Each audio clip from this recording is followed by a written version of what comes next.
Dexter didn't just kill, he ritualized it, obsessed over it. And what he did after the murder? Way sicker than the kill itself. We're talking about the twisted habits no one ever noticed, the ones that reveal who Dexter really was. So now the real question is, was Dexter a monster because of what he did? Or because he enjoyed it? Let's find out. Let's start with the most obvious, and somehow still underrated, ritual, Dexter's blood slides. Yes, we all remember the little glass samples, but why did he collect them like souvenirs? Why label them? Why line them up so neatly, box after box, drawer after drawer, as if he were a proud collector of stamps, not murder? Here's what no one talks about. This wasn't just record keeping. This was worship, a shrine, a private museum of death. He didn't store them for safety. He kept them to admire, to remember, to relive. Serial killers in real life often take trophies from victims. Dexter just sterilized it, literally. He looked at them when he felt empty. He reached for them when he needed comfort. That's not justice. That's addiction. And yet, as sick as that was, it only got worse. You ever notice how long Dexter watches his victims die? He doesn't look away. He doesn't flinch. He stares, calmly, methodically, like he's not witnessing death, but studying it. As if that final moment, the breathless silence, the widening eyes, the fading fight, is the entire point. For Dexter, it's never just about eliminating a threat. It's about witnessing the unraveling of a human being, and not out of fear or guilt. No, out of interest, obsession even. He doesn't kill and move on. He lingers, soaks it in. That pause between life and death, that's his favorite part. So let's ask the obvious. If he truly kills for justice, why not make it fast? Why not close their eyes, turn away, and get it over with? Because he can't. Because he needs to watch. That look in their eyes, whether it's fear, confusion, or sheer horror, is something he craves. Not because they're evil, but because in that moment he feels powerful, in control, alive. And that's the sickest part. It's not just about the code. It's not even about the kill. It's about what he feels while watching them die. The kill is execution, but the stare, that's the indulgence. And Dexter never skips dessert. All right, who talks to someone they're about to murder? Dexter does. And not just once or twice. It's practically a ritual. He doesn't just kill, he performs. There's always a speech, a justification, a twisted little TED talk about justice, morality, and why the person strapped to his table deserves this. You've heard the lines. It's not personal. You brought this on yourself. But let's be real. Is the victim really listening? Of course not. This isn't about closure. It's about control. Dexter isn't trying to comfort them. He's trying to comfort himself. These monologues aren't to ease their fear. They're to ease his own conscience. And here's where it gets darker. He actually practices these speeches. Alone, in his head, in his car, in the dark, rehearsing them like opening lines to a script he's performed 100 times before, not because he wants to be precise, but because he wants to believe it. He needs to hear himself say it, out loud, convincingly, because if he can sell it to himself, maybe he can keep pretending he's not just a killer, but a hero. The real question is, if Dexter wasn't allowed to speak before the kill, would he even go through with it? Or is the speech the part he craves most? Now here's something most people miss entirely. There are moments in the series, brief, subtle, almost hidden, where Dexter is simulating a kill. No victim, no table, no plastic wrap, just him, alone, holding a knife, imagining the cut, rehearsing the posture, feeling the motion.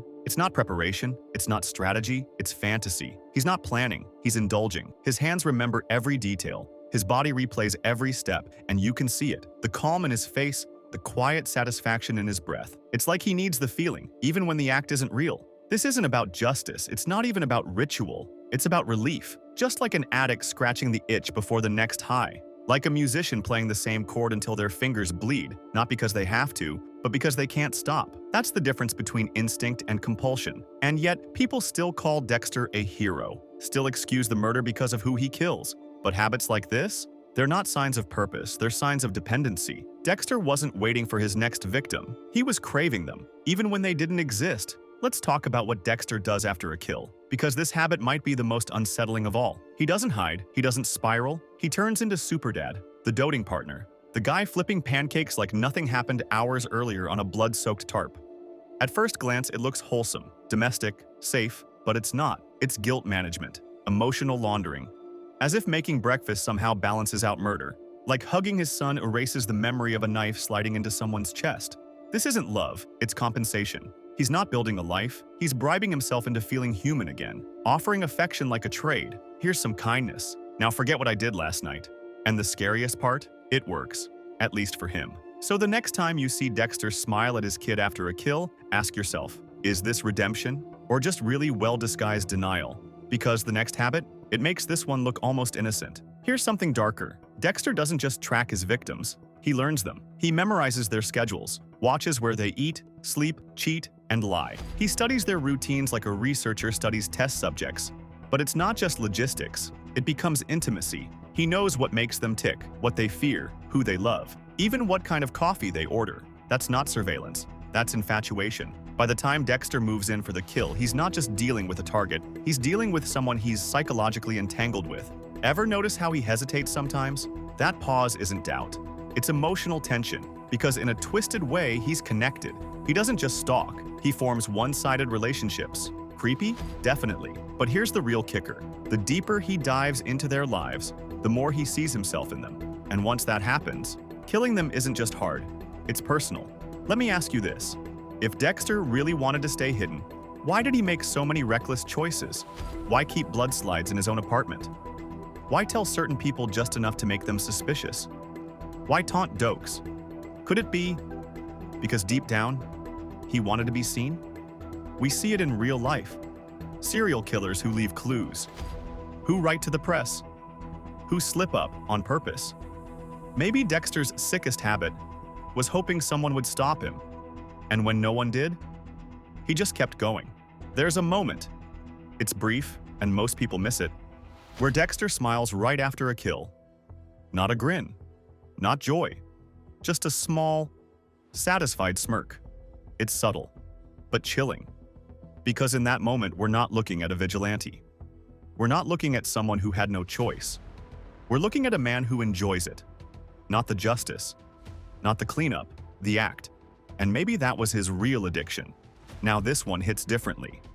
At one point, Dexter starts telling himself that he kills for Harrison. To protect him, to build a better world, to leave behind, what, a legacy? But Harrison never asked for this. He never wanted a code, or a dark passenger, or a dad with a boat full of bodies. Dexter used Harrison as a shield, as a moral excuse, as a reason to keep going. And worst of all, he might have passed the habit on. In the end, it wasn't Dokes, Laguerta, or even Harrison who took Dexter down. It was repetition. The same patterns, the same rituals, the same false justifications, over and over and over again. He kept believing the same lie. This time, I'll get away with it. This time, it's justified, but it never was. And that, not the kills, not the code, not the blood, was his sickest habit. So, which habit do you think was the worst? Was it the blood slides, the monologues, or the fact that he turned murder into a bedtime routine? Let me know in the comments. Thank you for watching, and I'll see you in the next one.